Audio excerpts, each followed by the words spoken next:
Rod, your reaction to your former coach, no longer with the Patriots.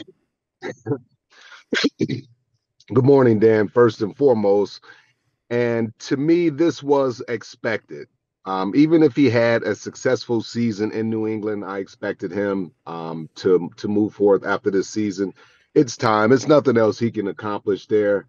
It's at a point in time where I think he needs a new environment. He needs a spark. He needs something totally different than what he's had. I can say it as a player. I played in San Diego for 9 years, and then coming to New England gave me that spark, gave me that kind of that new lease on life that I needed. And I hear you talking about all the different teams. I don't know if that Charger fit would be a good fit. Yes, you have a good quarterback in Justin Herbert. I was thinking more Harbaugh with the Chargers. I was thinking more Belichick with the Washington Commanders. Atlanta would love him here. I live in Atlanta, and he would be an absolute perfect fit here because he can bring that toughness. He can bring the X's and O's version. They have some young talent out here in Atlanta. Obviously, they're going to need a quarterback, but Coach Belichick was so tremendous to me, bringing me to New England, giving me an opportunity. But not only me, the underdog, Dan. You think about Tom Brady being a six-rounder, Wes Welker, Julian Edelman, these type of guys he brings in, he allows to play, and he develops these players.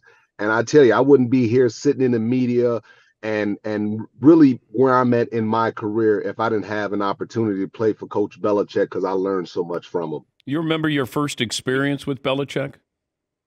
I did, and we were sitting down just having a conversation about football, and he told me, I remember when you were in warmups when we were playing you guys in San Diego, you made a tackle in warmups and you knocked off one of your DB's helmets. And when he told me wait, that, wait, you did then that in warm-ups to your teammate? yeah, it was an accident. Okay. And I knocked his helmet off. And he remembered that. And when he told me that, I looked at my agent and I said, hey, man, let's get this deal done. This is where I need to be. Denver had more money on the table for me to go, but I wanted to play in New England because I knew it was all football there. Was there a difference of Belichick in practice and Belichick in the game as far as his style, demeanor?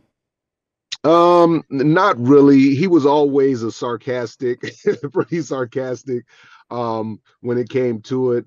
The thing about practice, we worked so hard. Practice was almost like a game. So when we came to game time, we didn't get nervous because the demands were so high in practice, and we worked really hard. We studied. Um, but Belichick is a machine. You get a guy like him, you're getting a coach that knows X's and O's. He knows the game plan. You're going to always have a great defense and somebody that's, I believe, that can elevate the locker room and somebody that I think has grown to learn the locker room, learn just learn these young people because these young players are different than a lot of the players that he coached. But also, he wasn't afraid, a lot like Bill Parcells, that they would yell at the stars. Belichick would call out anybody, including Brady. Yeah, and I think that was the thing that surprised me most when I came. He's yelling at Tom Brady, and he's like, "What the heck? How can you not complete this 5 yard out? The guy at Duluth High School can do that." And it was like, wow. So when you yell at Brady, everybody gets, you get everybody's attention. But I tell you, man, Bill, the way people perceive him in the media compared to the man that he is just, he's the best. I mean, you can have a conversation with him. He's smart, he's funny, he's sarcastic. But the best thing about Bill is he's all football. And if you're around him, if you're learning from him, you're going to be smarter. You're going to be better. You're going to be more prepared. And that's the staple of it. You look at all the great players that he's coached and how all of them talk about Bill. Whether it's Gronk, whether it's Tom Brady, myself, Willie McGinnis. I mean, we have just such a respect for that man.